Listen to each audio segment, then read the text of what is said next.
السلام علیکم سامعین، 2 ذی الحجہ اور 30 مئی ہیں۔ خبر کا عنوان ہے ڈاکٹر محمد عارف قاسمی کا انٹرویو۔ دراصل اس نامہ نگار نے یہ نظام بنایا ہے کہ موسم کے لحاظ سے کس موسم میں کن چیزوں کا استعمال کرنا ہے، کن چیزوں سے بچنا ہے، احتیاط برتنی ہے۔ اسی کے تعلق سے یہ نامہ نگار یہاں آج مغرب اتر پردیش ضلع شاملی کے خطبہ کیرانے میں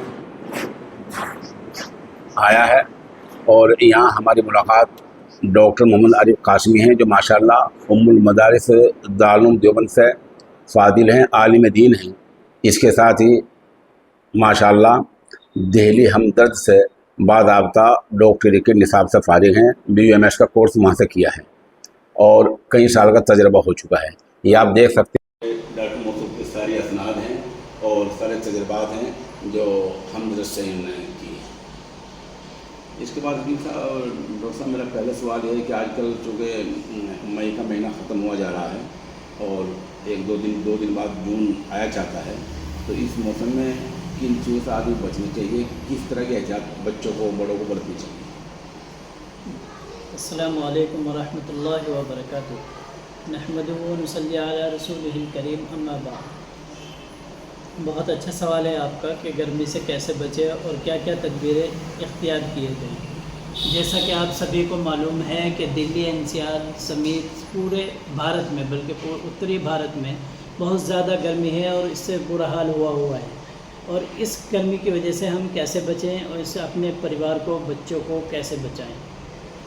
گرمی اس کی وجہ سے انسان ہی نہیں بلکہ جانور بھی بہت متاثر ہوئے ہیں، اور ہم اپنے کو، اپنے پریوار کو، اپنے بچوں کو کیسے بچا سکیں، اس کے لیے کچھ تدبیریں ضروری ہیں۔ نمبر 1 تدبیر یہ ہے کہ ہائیڈریٹ رہیں۔ ہائیڈریٹ کا مطلب یہ ہے کہ آپ پانی کا زیادہ سے زیادہ استعمال کریں۔ جب بندہ پانی کا زیادہ سے زیادہ استعمال کرے گا تو اس کو گرمی کم لگے گی، جس کی وجہ سے وہ گرمی سے بچ سکے گا۔ دوسری بات یہ ہے کہ گھر سے باہر نکلتے وقت احتیاط رکھیں۔ اس میں آپ سر پہ کپڑا رکھ سکتے ہیں، چھاتا لے سکتے ہیں، اور اس کے علاوہ آپ جو ہے ٹاول سوتی یوز کر سکتے ہیں، اور سن کریم کا بھی استعمال کر سکتے ہیں آج کل۔ تیسری بات یہ ہے کہ آرام دہ کپڑے پہنیں، یعنی ڈھیلے ڈھالے کپڑے پہنیں، ہلکے کلر کے پہنیں، زیادہ ٹائٹ نہ پہنیں جس میں گرمی لگے، ہلکے کپڑے پہنیں۔ چوتھی بات یہ ہے کہ شدید گرمی کے ٹائم بالکل باہر نہ نکلے، جہاں تک ہو سکے گرمی کے ٹائم باہر نہ نکلے۔ گرمی کا ٹائم جو زیادہ تر 11:30-12 سے لے کے 4 بجے تک کا بہت شدید گرمی کا وقت رہتا ہے، اس میں احتیاط رکھیں، گھر سے کم باہر نکلیں۔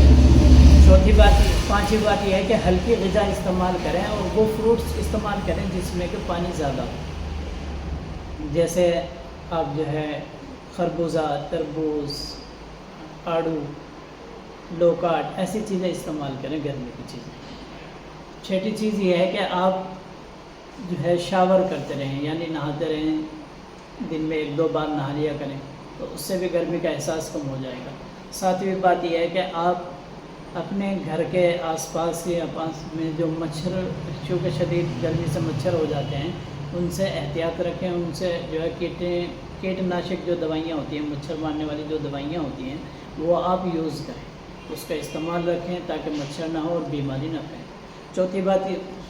آٹھویں بات یہ ہے کہ آپ کیا کریں، ایکسرسائز کم کر دیں اس موسم میں، اور اگر ایکسرسائز کرنی ہی ہے تو آپ صبح شام میں کریں، یا ایسی جگہ پہ کریں جہاں ہوادار جگہ ہو، کھلی جگہ ہو، ایسی جگہ کریں۔ اچھا، اب بات ہم یہ کر لیتے ہیں کہ گرمی سے ہونے والی کچھ بیماریاں ہوتی ہیں، ان سے کیسے بچے جائے۔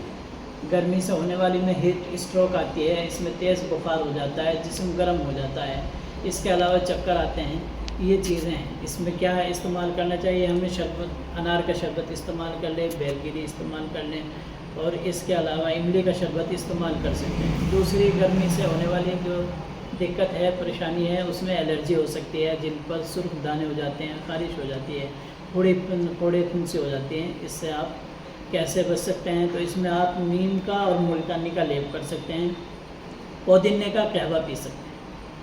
تیسری جو دقت ہے، گرمی کی شدت کی وجہ سے ناک سے خون آ جاتا ہے، جو کہ بچوں کو بھی ہو جاتا ہے اور بڑوں کو بھی ہو جاتا ہے، اور خاص طور سے بچوں میں تو بہت زیادہ دیکھا جاتا ہے۔ تو اس میں کیا کریں؟